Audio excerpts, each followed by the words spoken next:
আলাইকুম এভরিওয়ান, আপনারা সবাই কেমন আছেন? আশা করি আল্লাহর অশেষ রহমতে খুব ভালো আছেন। আমিও আলহামদুলিল্লাহ ভালো আছি। তো আজকে রেসিপি সাউথ ইন্ডিয়ান কাঞ্জি। তো এই সাউথ ইন্ডিয়ান কাঞ্জি বানানোর জন্য আমি একটা যেখানে মাটির পাতিল নিয়ে নিলাম, ধুয়ে পরিষ্কার করে রেডি করে রাখছি। এখন আমি ওভারনাইট ভাত ভিজায় রাখবো। এর জন্য আমি মোটা চালের ভাত রান্না করে নিছি। তো এখন প্রথমে আমি ভাতটা দিয়ে দিব। বিসমিল্লাহির রহমানির রহিম। তো আপনাদের যার যার ফ্যামিলি মেম্বার যতজন অতটুকু হিসাব করে যদি সবাই খায় বাসার, তাহলে সবার জন্য বানাই নেবেন। তো আমি তো এই যে এরকম মিডিয়াম সাইজের একটা পাতিলে বানাই নিতেছি। তো এই রেসিপিটা এই গরমের মধ্যে শরীরের জন্য অনেক উপকার এবং স্বাস্থ্যকর একটা রেসিপি। এটা খাইতেও টেস্টি হয়, শরীরটাকে একেবারে প্রশান্তি দিয়ে দিবে যখন এটা আপনারা খাবেন। এখন এখানে দিয়ে দিব আমি পানি দিয়ে এই ভাতটাকে ওভারনাইট রেখে দিব। এই যে দিয়ে দিলাম, দিয়ে এখন ঢাকনাটা দিয়ে ওভারনাইট রেখে দিব। আমি আবার এটাকে কালকে সকালে খাওয়ার জন্য রেডি করে নিব। তো আজকের এই রেসিপিটা যদি আপনাদের ভালো লাগে, বাসায় অবশ্যই ট্রাই করবেন। এই যে আমি এই সকালবেলা ঘুম থেকে উঠেই রেসিপিটা শুরু করে দিলাম, যেহেতু খালি পেটে আমরা সবাই খাবো। দেখেন ভাতটা কিন্তু একটু ফুলে উঠছে। তো আজকের এই সাউথ ইন্ডিয়ান কাঞ্জি যদি আপনাদের ভালো লাগে, তাহলে অবশ্যই আমার চ্যানেলটাকে সাবস্ক্রাইব করবেন, লাইক করবেন, শেয়ার করবেন এবং কমেন্টস করবেন। এখন এই ভাতটাকে আমি একটা বাটিতে ঢেলে নিব, কারণ আমার পাতিলটা বেশি একটা বড় না, ছোট। এর মধ্যে বাকি কাজটা করা যাবে না। এই যে আমি ঢেলে নিতেছি। মাশাল্লাহ মাশাল্লাহ, দেখেন ভাতগুলা ফুলে উঠছে একেবারে। এই যে ভাতটা ঢেলে নিলাম। এখন এখানে আমি দিয়ে দিব 4 চামচ টক দই। বিসমিল্লাহির রহমানির রহিম। এই যে দিয়ে দিলাম।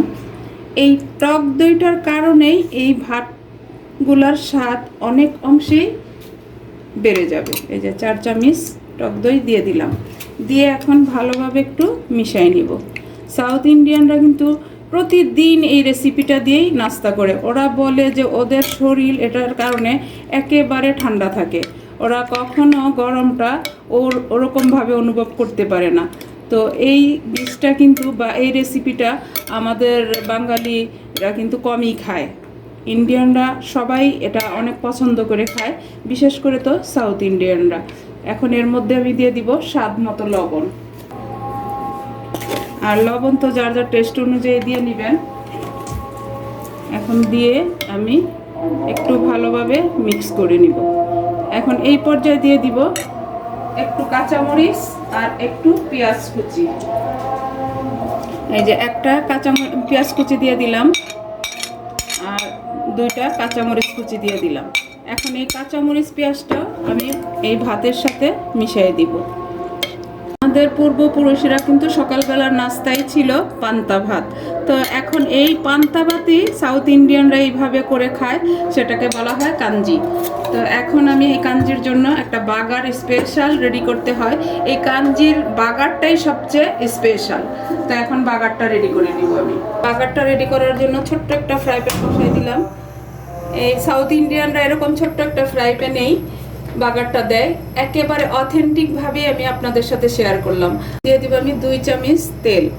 এটা আপনারা চাইলে সরষের তেলও দিতে পারেন বা রেগুলার রান্নার তেলও দিতে পারেন, যার যেটা ভালো লাগে। আমি সরিষার তেলটা দিলাম না, কারণ এখানকার সরিষার তেল তো আর একেবারে অরিজিনাল না, যার কারণে দিলাম না, একই সেম। এই যে প্রথমে দিয়ে দিব আমি 2টা শুকনো মরিচ। এরপর দিব আমি একটা রসুনের হাফ কুচি করে নিছি, এটা দিয়ে দিলাম। আর একটা পেঁয়াজ কুচি দিব, দিয়ে প্রথমে এগুলো একটু ভাজবো। আর যারা ফেসবুক পেজ থেকে দেখতেছেন, তারা প্লিজ আমার পেজটাকে লাইক শেয়ার কমেন্টস করবেন এবং বাসায় এই কাঞ্জিটা তৈরি করে এই গরমে খেয়ে দেখবেন। এটা গরমের অনেক উপকারী একটা রেসিপি। এটা ডায়াবেটিস, প্রেশার যারা আছে তাদের জন্য তো বিশেষ করে একদম পরীক্ষামূলক একটা ঔষধি গুণে ভরা। আর সাউথ ইন্ডিয়ানরা অনেক সময় অনেক কিছু রান্না করে, কিন্তু ওদের যে রান্নার স্টাইল, ওখানে অনেক কিছুই ঔষধি গুণ পাওয়া যায়। এই যে পেঁয়াজ রসুন একটু হালকা ব্রাউন হয়ে গেছে, এই পর্যায়ে দিব আমি হাফ চামচ জিরা, আস্ত জিরা, আর দিব 1 চামচ সরিষা। এই যে দিয়ে দিলাম। এটাকেও ভালোভাবে এখন ভেজে নিব।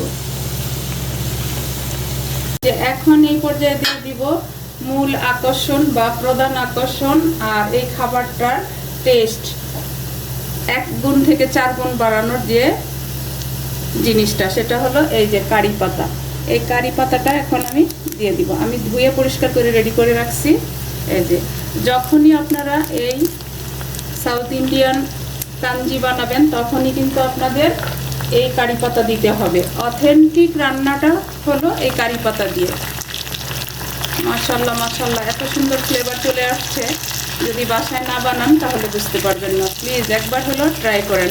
আমরা এক এক সময় এক এক কান্ট্রির এক এক রকমের ডিশ ট্রাই তো করতেই পারি, তাই না? সব কিছু আমি মুচমুচে করে ভেজে নিলাম। এখন আমি সেই আমার সাউথ ইন্ডিয়ান কাঞ্জির উপরে ঢেলে দিব। এই যে ঢেলে দিলাম,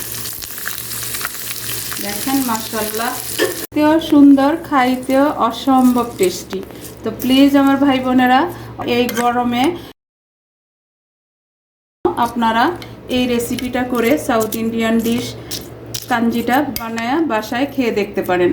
একেবারে উপকারী একটা রেসিপি।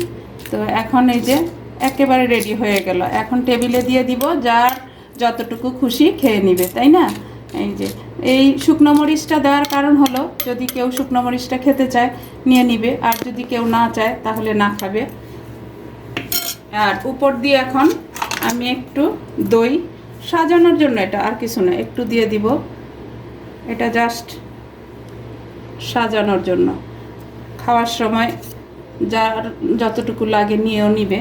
এই দইটাই হলো মেন আকর্ষণ। আর কারি পাতাটা, কারি পাতার মধ্যে কিন্তু আমাদের শরীরের উপকারী অনেক কিছু রয়েছে। কারণ আমি ডাক্তার না, তারপরে কিন্তু বললাম বা যতটুকু জানি। আর সাউথ ইন্ডিয়ানদের সাথে যেহেতু এখানে আমাদের চলাফেরা আছে, ওদের খাবারগুলি কিন্তু আমরা খাই বা জানি। তো এই যে হয়ে গেল আজকে আমার একেবারে সহজ উপায়ে ঘরোয়া উপকরণ দিয়ে। নানি দাদিরা যে পুরানো আমলে পান্তা ভাত খেত, পান্তাটাকে আমরা নতুন নামে বা নতুন স্টাইলে সাউথ ইন্ডিয়ানরা খায়, সাউথ ডিশ হিসাবে আপনাদের সাথে আমি প্রেজেন্ট করলাম সাউথ ইন্ডিয়ান কাঞ্জি। তো যাই হোক, আজকে এই কাঞ্জি কার কার ভালো লাগে আমাকে অবশ্যই জানাবেন এবং বাসায় তৈরি করে খাবেন। তো আজকে আমার কাঞ্জি বানানো শেষ হয়ে গেল। আমি আপনাদের কাছ থেকে বিদায় নিব, আবার নতুন কোনো রেসিপি নিয়ে আসব। আল্লাহ হাফেজ।